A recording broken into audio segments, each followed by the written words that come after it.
ஆண்டவரும் அருமை இரட்சகருமாகிய இயேசு கிறிஸ்துவின் நிதான நாமத்தினாலே உங்கள் அனைவருக்கும் என் அன்பின் சோத்திரங்களை நான் தெரிவித்துக் கொள்கின்றேன். இன்றைக்கு உலகம் முழுவதும் வேலண்டைன்ஸ் டேவை கொண்டாடுகிறார்கள். விசேஷமாய் கிறிஸ்துவ பிள்ளைகள் இதை கொண்டாடுகிறதை அறிய முடிகிறது. இந்த காலை நேரத்தில் 2 காரியத்தை உங்களோடு கூட பேச வேண்டும் என்று நான் ஆவியில் உந்தப்படுகிறேன். கர்த்தருடைய பிள்ளைகள் காதல் செய்யலாமா? காதல் திருமணம் கர்த்தரால் அங்கீகரிக்கப்படுகிறதா? காதலித்து திருமணம் செய்து வெற்றி உள்ள ஒரு திருமண வாழ்க்கை வாழ முடியுமா? இவை எல்லாவற்றையும் இந்த நாளில் நீங்கள் யோசித்து பார்க்க வேண்டும் என்று நான் விரும்புகிறேன். காதல் திருமணம் என்பது அவசியமா என்பதை குறித்து நான் உங்களோடு கூட பேச விரும்புகிறேன். அநேக வாலிப பிள்ளைகள், அநேக குடும்பத்தில் அநேக தவறான ஒரு முடிவை எடுக்க வேண்டிய நேரத்தில் எடுக்க வேண்டிய முடிவை எடுக்காமல் தவறான முடிவுகளை எடுத்ததுனால அவருடைய வாழ்க்கையில பலவிதமான பிரச்சனைகளை பாடுகளை சந்தித்துக் கொண்டிருக்கிறார்கள். நானும் கூட பஸ்ல வந்துட்டு கொண்டிருக்கும் போது ஒரு தம்பியை நான் சந்திச்சேன். அவன் ஒரு ஏழை குடும்பத்தை பிறந்து வாழ்வேன்.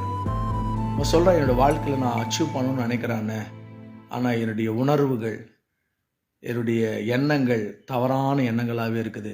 எப்படி நான் அதை மேற்கொள்றதுன்னு எனக்கு தெரியல என்று சொன்னான். கவனிங்கள், இன்றைக்கு கர்த்தர் நம்மோடு கூட பேச விரும்புகிறார்.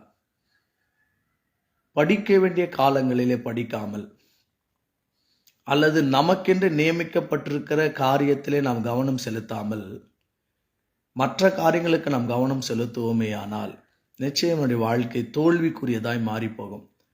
அப்போ நாம் வெற்றி உள்ள ஒரு வாழ்க்கை வாழ வேண்டும் என்றால் எல்லாருக்குமே வாழ்க்கை துணை என்று ஒன்றை கர்த்தர் வைத்திருக்கிறார். வாழ்க்கை துணையை நாமே தேடிக் கொள்வதல்ல, வாழ்க்கை துணையை தேவன் தான் நமக்கு கொடுக்கிறார். ஆதாமுக்கு ஏவாளை தேவன் கொண்டு வந்து கொடுத்தது போல நிச்சயமாய் உங்களுக்கும் ஒரு வாழ்க்கை கர்த்தர் கொடுப்பார். அது நிச்சயமாய் தருவார், நிச்சயமா ஆசீர்வதிப்பார். நான் எப்போதுமே என்னுடைய ஊழிய பாதையில் சொல்றதுதான், தகுதி இல்லாதவனை இந்த உலகம் அங்கீகரிக்கிறது இல்லை.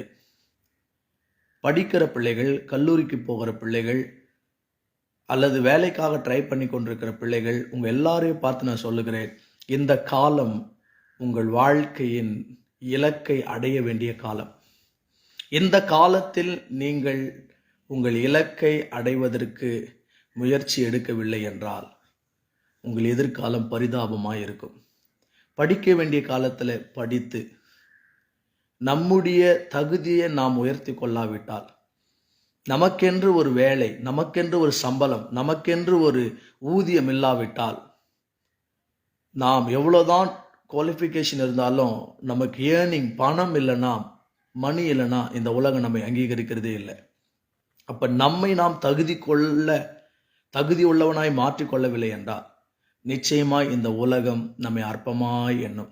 எனவே இந்த காலம் என்பது நம்மை தகுதிப்படுத்த வேண்டிய காலம்.